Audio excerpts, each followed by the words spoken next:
Hi everyone, this is Leonard Smith from Since Memory, and tonight we're icing the cocktail glass, and we're going to make a French 75. And a French 75 is 3 parts gin, 2 dashes of simple syrup, and 1.5 ounces of lemon juice, fresh lemon juice. Then you shake it all up in the shaker for about 20 seconds. Then very carefully strain it into the glass. There we go. Just a little bit, like that. A little left for later. And then you top it off with champagne. It really is a wonderful, wonderful cocktail.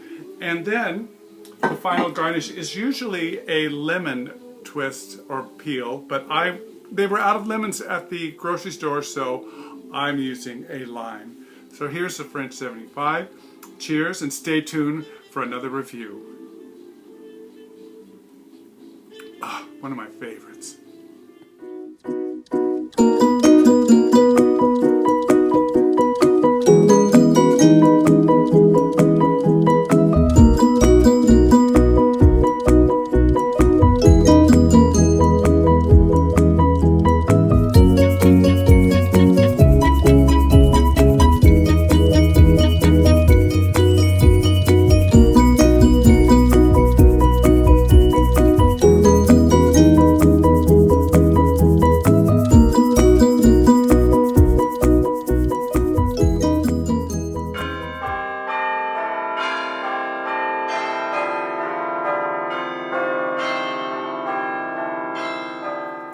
In Paris, there is a house, a jewelry house. It's famous for its little red boxes.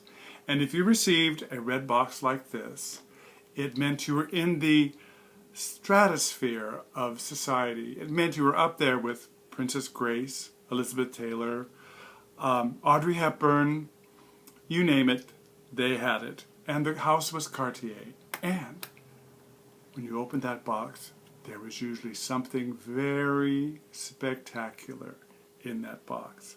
So tonight we are going to be exploring the house of Cartier fragrance-wise, and tonight we will be reviewing Santos de Cartier. I was requested by ShaveNontheDarkside to do this review, so this is for you. I'm doing it just for you. So let's get into this fragrance. Now the box echoes the beautiful jewelry boxes that Cartier is famous for. Tiffany is famous for a blue box, but Cartier came up first with the red box. And here it is up close. You can see it's quite beautiful, quite elegant. On the back is some information. And other than that, on the top, there is the logo of Cartier, Parfum Paris, and it's quite elegant. Let's open it up. And the bottle is really, really gorgeous. Here we go. Oh, that bottle is so elegant. I really do love this bottle. And on the back, you see here is the sprayer button right here. It's in silver, and it is metal on the top. No, I'm sorry, that's plastic. This is metal here. And this is glass, but black glass, and it is just absolutely beautiful, beautiful bottle. So let's get into a little bit about the history and the notes and all of that. Santos de Cartier was created in 1981. I don't know the notes behind it. I couldn't find that information. And it is a woody oriental. It was named after Alberto Santos Dumont, who was born in 1873. He moved to Paris, where he experimented in all forms of early flight. His first experiments were in his own designs in hot air balloons and dirigibles. Then in 1901, he won the Deutsche Stille Mirth prize for circling the Eiffel Tower in a heavier-than-air machine, which was an aeroplane.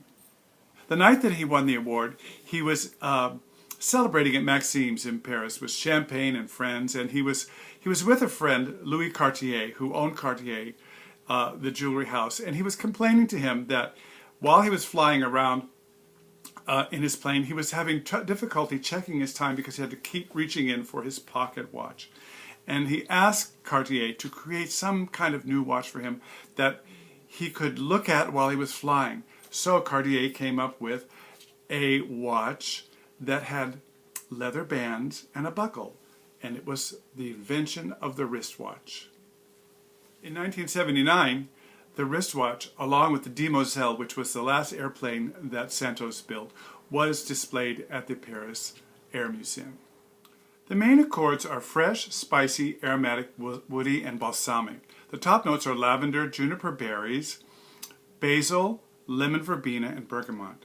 The middle notes are rosemary, nutmeg, black pepper, vetiver, and geranium. And the bottom notes are sandalwood, cedar, amber, patchouli, coconut, and vanilla. So let's spray some on. It opens just classic. It is such a classic gentleman's scent. I would say it is very much harkens back to the early 20th century and those wonderful barbershops that they had where you got the whole room with the hot towel all around the face, and it really does have the air of elegance in the opening notes. And what pops out the most for me is the juniper, the lemon verbena, and just a touch of the lavender. Those are the notes I pick up the most. Now, as I've worn it, it moves into a really kind of herbal feeling with the rosemary and the nutmeg and the black pepper. And that vetiver in the bottom is very, very green.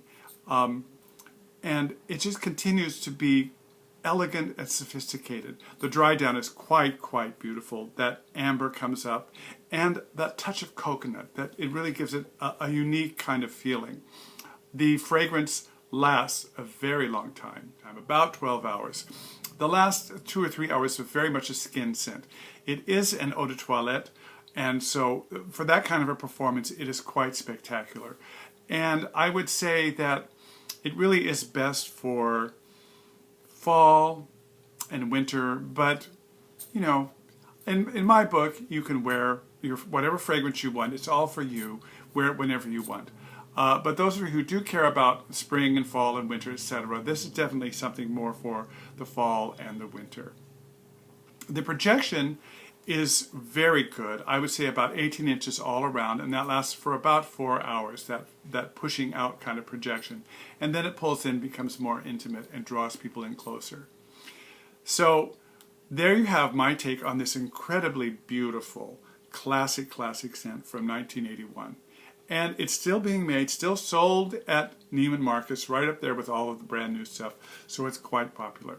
So give it a try if you're in the mood for something truly classic that harkens back to airplanes, Paris, and an age of elegance. This is Lanier Smith saying, remember, wear what you love and not what they say you should like.